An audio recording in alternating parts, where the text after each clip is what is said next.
नमस्कार, आप सभी का बहुत बहुत स्वागत है। आप देख रहे हैं सबसे बड़ा सवाल। मैं हूं परवीन शेख। वक्फ का टाइम ओवर।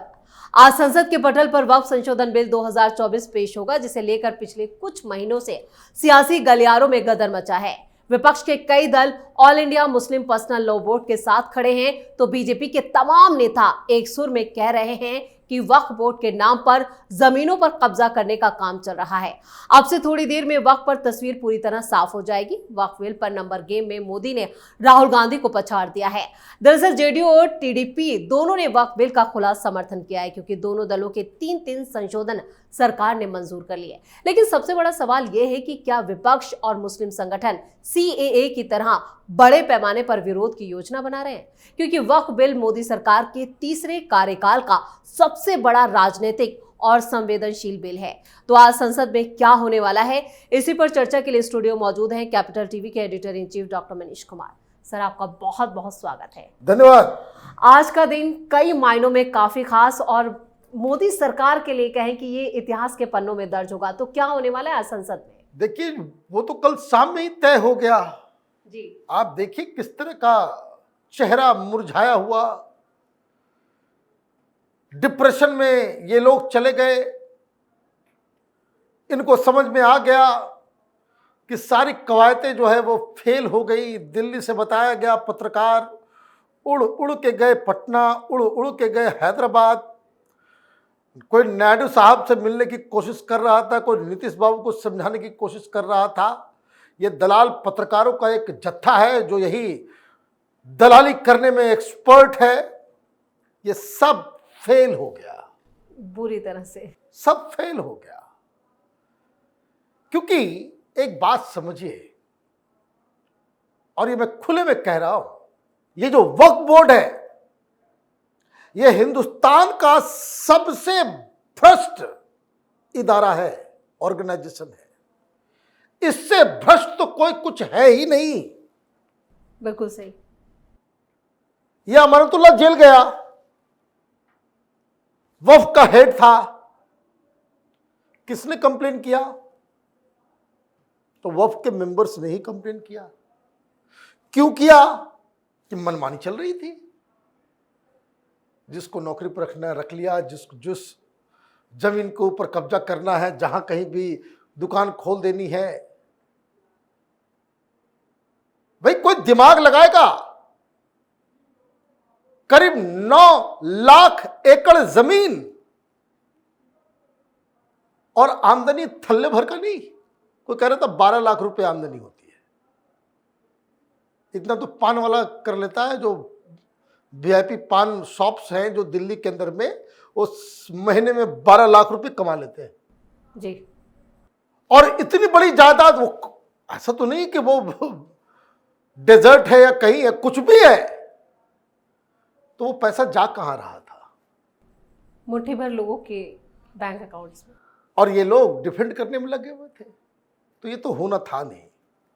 दूसरी चीज, आपने ये मौलवी मौलानाओं, मुस्लिम पर्सनल लॉ बोर्ड और ये तथाकथित फर्जी मुस्लिम वोट के लिए जो है नाचने वाले ये जो सेकुलर पार्टियां हैं, इन लोगों ने अपनी करतूतों से इसे भारतीय जनता पार्टी के लिए एक प्रेस्टीज का इशू बना दिया। बयानबाजी होने लग गए। तो भाई आप लोगों को भड़का दोगे तो ये तो राजनीति होती है कि सिचुएशन में कौन आदमी सही दांव खेलता है। तो अमित शाह ने जो है वो दांव खेल दिया। सारे लोग लाइन में आ गए। और मैं आपको बता रहा हूं, आज ये जो तमाम जालीदार टोपी वाले जो इंडी गठबंधन विपक्ष तथा कथित, इसमें कई सारी पार्टियां आज वॉकआउट करेंगी। जो वॉकआउट करे समझ लीजिए कि वो इस बिल के समर्थन में है। क्यों ऐसा हो रहा है? भाई आप एक तो बात आप समझ लीजिए, democracy is all about numbers. किसी जमाने में कांग्रेस पार्टी के पास नंबर था तो वह का कानून बना दिया। उनके पास प्रचंड बहुमत थी तो सुप्रीम कोर्ट के फैसले को भी उल्टा करके साहबानों में जो है आपने अपने हिसाब से कानून बना दिया, बनाया ना, उद्धार हो गया क्या? मुझे तो हंसी आती है ये जालीदार टोपी पहन करके छलावा करने वाले सेकुलर लीडर्स को देख के। भाई आज तक बता दो, मुसलमानों के लिए तुमने क्या किया? कितने मुसलमान डॉक्टर्स बन रहे हैं, कितने मुसलमान इंजीनियर्स बन रहे हैं, आईएम में जा रहे हैं, कितना क्या पॉपुलेशन। भाई ये राहुल गांधी पता नहीं किस तरह का दिमाग में उल्टी पुल्टी बातें आती है कि जिसकी जितनी संख्या, भाई मुसलमानों की संख्या में, मुसलमानों के पॉपुलेशन के मुताबिक ये अखिलेश यादव देगा टिकट मुसलमानों को, ये तेजस्वी यादव देगा। ये चंद ये वोट के सौदागर, ये दाढ़ी टोपी वाले मुल्लों को आप जो है पॉकेट में ले लेते हो, पैसे दे देते हो और उनको मुसलमानों का रहनुमा बना देते हो। और ये जो है पागल बनाते हैं मुसलमानों को। भाई कोई पूछेगा पकड़ पकड़ के इनको कि 53 लोगों को मरवा दिया तुम लोगों ने दिल्ली के अंदर में, किसकी नागरिकता गई? किसकी नागरिकता गई? एक भी मुसलमान की नागरिकता गई? पागल बना दिया पूरी मुस्लिम समाज को। अभी वही काम कर रहे हैं, मस्जिदें छीन ली जाए। भाई मस्जिद छीन के क्या करेगा भाई कोई? कब्रिस्तान छीन ले, भाई कब्रिस्तान में तो कोई जाएगा भी नहीं। दिक्कत क्या है? ये जो नया कानून आ रहा है इसमें पूछा जा रहा है कि इतनी संपत्ति है उसकी ऑडिटिंग होगी, किसके पास है, कौन उसकी देखरेख कर रहा है, पैसा आ रहा है तो कहां जा रहा है। जी भाई वक्फ बोर्ड ने एक हॉस्पिटल बनाया हो, भाई जन कल्याण तो छोड़ दीजिए, भाई हिंदू मंदिरों से पैसे जाते हैं, सारा तो उठा के ले जाता है बोर्ड वाला, सरकार के पास चला जाता है, करोड़ों करोड़ रुपए, उसी से सड़क बनता है ना, उसी से हॉस्पिटल, उसी से स्कूल। हर स्टेट के सरकारी खजाने को ये मंदिर के ट्रस्ट के द्वारा पैसा भरा जाता है ना भाई, सबके काम आता है। वक्फ बोर्ड से ये बस सवाल दे दे भाई, जवाब दे दे मुस्लिम पर्सनल लॉ बोर्ड वाला, ये सब मौलवी मौलाना की, ये बता दो कि भाई जन कल्याण तो छोड़ दो, इतना पैसा तुम लेते हो, किसी मुसलमान के लिए क्या काम किया है ये बता दो। बनाना स्टेट है क्या ये, जिसकी जो मर्जी आएगी, बस तुम्हारे पास 150 वोट है, वो भी छलावा, पता नहीं आजकल तो वो भी खत्म हो गया। नए जनरेशन वाले मौलवी मौलानों को इनके ऊपर थूकते भी नहीं है। तो आप जो है वो तमाशा आप कर रहे हो, तो क्या हुआ? Your bluff has been caught. आपकी वजह से your bluff has been caught. Congress party रात भर मीटिंग करती रही। अब क्या करें, हमारा तो गेम फेल हो गया। शाम से ही शुरू हो गई थी। अरे भाई कल शाम से ही रात भर मीटिंग चली है। अखिलेश यादव भाई क्या हुआ, पत्रकारों को कि भाई क्या हुआ था, नीतीश बाबू नहीं माने। भाई विप जारी हो गया नीतीश कुमार के द्वारा, टीडीपी के द्वारा, भाई 3 दिन तक सब उधर रहोगे और समर्थन में वोट करोगे। फिर क्या हो रहा है, फिर क्या मसला हो रहा है? आपने अपनी ऐसी तैसी करवानी थी, आपने करवा ली। अब क्या स्ट्रेटजी बन रहा है इन लोगों का? कब हम लोग हंगामा करेंगे, डेमोक्रेसी की दुहाई देंगे? मुसलमानों के ऊपर बड़ा अत्याचार। भाई अत्याचार तो बोर्ड कर रहा था। जिस पैसे से, जिस संपत्ति से मुसलमानों को तालीम दी जा सकती थी, उनका इलाज किया जा सकता था, बच्चियों को वजीफा दिया जा सकता था, उनका एक सुनहरा भविष्य क्रिएट किया जा सकता था, वो तो तुमने किया नहीं। और जब तुम्हारे पॉकेट पे कैंची लग रही है तो दर्द कहीं और हो रहा है। तो ये फ्रॉड जो है ना, इसलिए मैं शुरू से कह रहा था कि जो जंतर मंतर के ऊपर इन लोगों ने प्रोटेस्ट किया, उसी दिन तय हो गया कि अब तो अमित शाह छोड़ेंगे नहीं। बिल्कुल, मैंने कहा था ना जी। क्यों? क्योंकि वहां जनता नहीं थी। साइन बाग में आम जनता भी आ गई, पैसे लेकर के आई, लेकिन आई। वहां भीड़ होता था। यहां तो सब वर्कर्स नजर आ रहे थे, एजेंट्स नजर आ रहे थे, दाढ़ी टोपी वाले, दाढ़ी टोपी वाले, सब अलग अलग मुस्लिम इदारों का जो है वहां पे मिला लगा हुआ था। फिर दूसरा आपने गलती कर दिया, पटना में 500 लोग थे। तो आप मौका दोगे तो कोई छोड़ेगा? मतलब कि आप काली पट्टी बांध लो किसी तरीके से, काली पट्टी। और काली पट्टी क्या हो रहा था?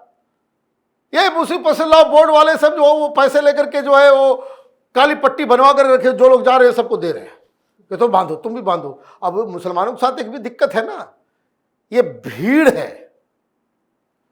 मुसलमान हिंदुस्तान में वो भीड़ में एक्ट करता है। कर दिया हुआ हुआ हुआ तो सारे लोग हुआ हुआ हुआ करना चालू कर देंगे। और यही त्रासदी है मुस्लिम समाज की कि उनको एक दूसरी नजर से हिंदुस्तान अब देखने लग गया है। इसका कारण क्या है? Nobody stood up. जब सीए पास हुआ, सीए के ऊपर यह हुआ, कहां थे ये मुस्लिम रहनुमा, इंटेलेक्चुअल्स, अखबार लिखने वाले, एडिटर्स, प्रोफेसर्स? उनको कहना था कि भाई यहां तुमको बरगला रहे हैं, किसी की नागरिकता नहीं जाएगी। कोई आया, कोई खड़ा हुआ नहीं, तुम भी भीड़ के में शामिल हो गए, हुआ हुआ हुआ हुआ। कारण क्या है?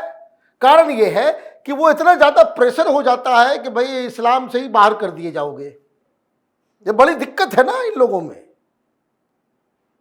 भाई 4 आदमी खड़ा होकर के कहता कि भाई हमको नहीं पहननी है, पहले हिसाब दो कि वक्फ बोर्ड के पैसे का तुमने क्या किया, तो बन जाओ भीड़।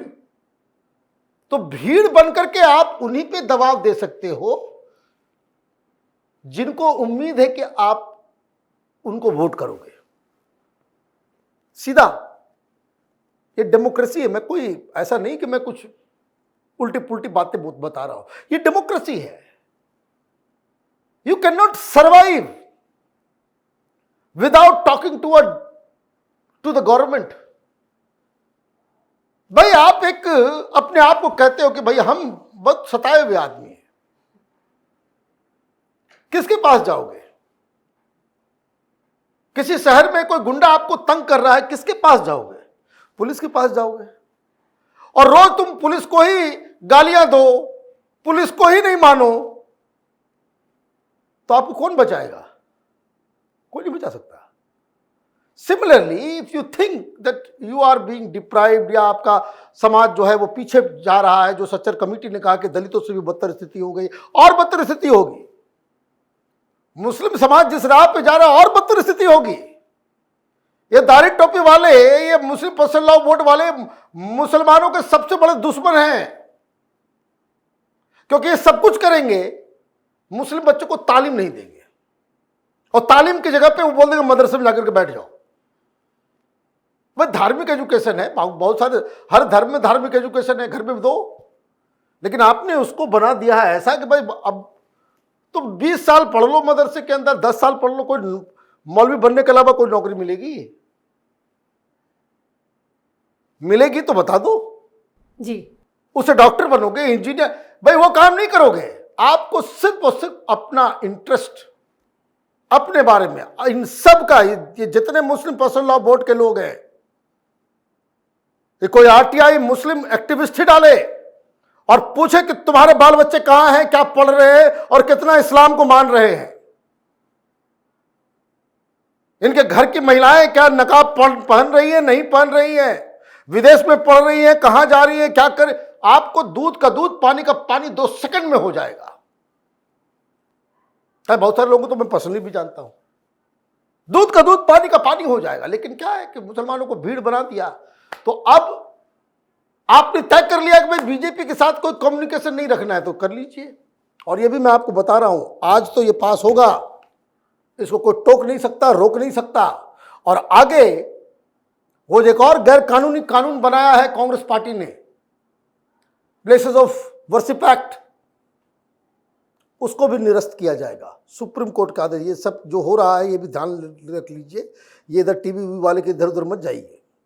ये जो वक्त के खिलाफ जो कानून आया है, जो बदलाव किए जा रहे हैं, it is on the direction of supreme court, क्योंकि ऑलरेडी सुप्रीम कोर्ट में पीआईएल है। पीआईएल के दौरान सरकार से ये पूछा गया कि ये बताओ ये क्या करना है, इसका क्या करना है इसका। और वो इतना अनकॉन्स्टिट्यूशनल है, सुप्रीम कोर्ट उठा के उसको बाहर फेंक देगी, डस्टबिन में डाल देगी। संविधान लेकर के घूमता है ये राहुल गांधी, और ये तमाम इंडी गठबंधन के लोग, ये मालूम नहीं है कि किसी एक धर्म के लिए अलग से कानून बनाना एंटी कॉन्स्टिट्यूशनल है। जितने भी फंडामेंटल राइट्स हैं आप देखिए उसमें हर जगह लिखा हुआ है कि किसी के साथ डिस्क्रिमिनेशन नहीं होगा लिंग भेद धर्म के आधार पे। तो आपने तो डिस्क्रिमिनेशन कर दिया, एक कम्युनिटी के लिए अलग से कानून बना दिया, तो हिंदुओं के लिए कानून नहीं है ना, ये कानून सिर्फ मुसलमानों के लिए अपने आप में इलीगल है। सुप्रीम कोर्ट उठा के फेंक देगा इसको। तो जो मिल रहा है उसी में संतोष करना चाहिए था, लेकिन ये जो जिद है बड़े बड़े लोगों को तबाह और बर्बाद किया है। ये सुप्रीम कोर्ट में भी मसला जाएगा तो वहां तो मुझे लग रहा है कि सुप्रीम कोर्ट ही इसको जो है पूरा का पूरा बिल, अभी तो बदलाव है, वो पूरे बिल को ही निरस्त कर देगी। चलिए, इस तमाम जानकारी के लिए और सटीक विश्लेषण के लिए आपका बहुत बहुत धन्यवाद। धन्यवाद। वक्फ अमेंडमेंट बिल 2024 को लेकर देश भर में कई मौलानाओं का विरोध जारी है, वहीं कई मौलाना जो है इसके समर्थन में भी खड़े हैं। इस बीच कांग्रेस एमपी इमरान मसूद ने इस बिल का समर्थन करने वाले सैयद नसरुद्दीन चिश्ती पर बीजेपी का दलाल होने का भी आरोप लगा डाला। वहीं ओवैसी साहब तो इस संविधान पर अटैक बता रहे हैं, क्योंकि सबसे ज्यादा जमीन पर कब्जा ओवैसी बंधुओं ने ही कर रखा है, इसलिए पेट में दर्द भी सबसे ज्यादा इनका हो रहा है।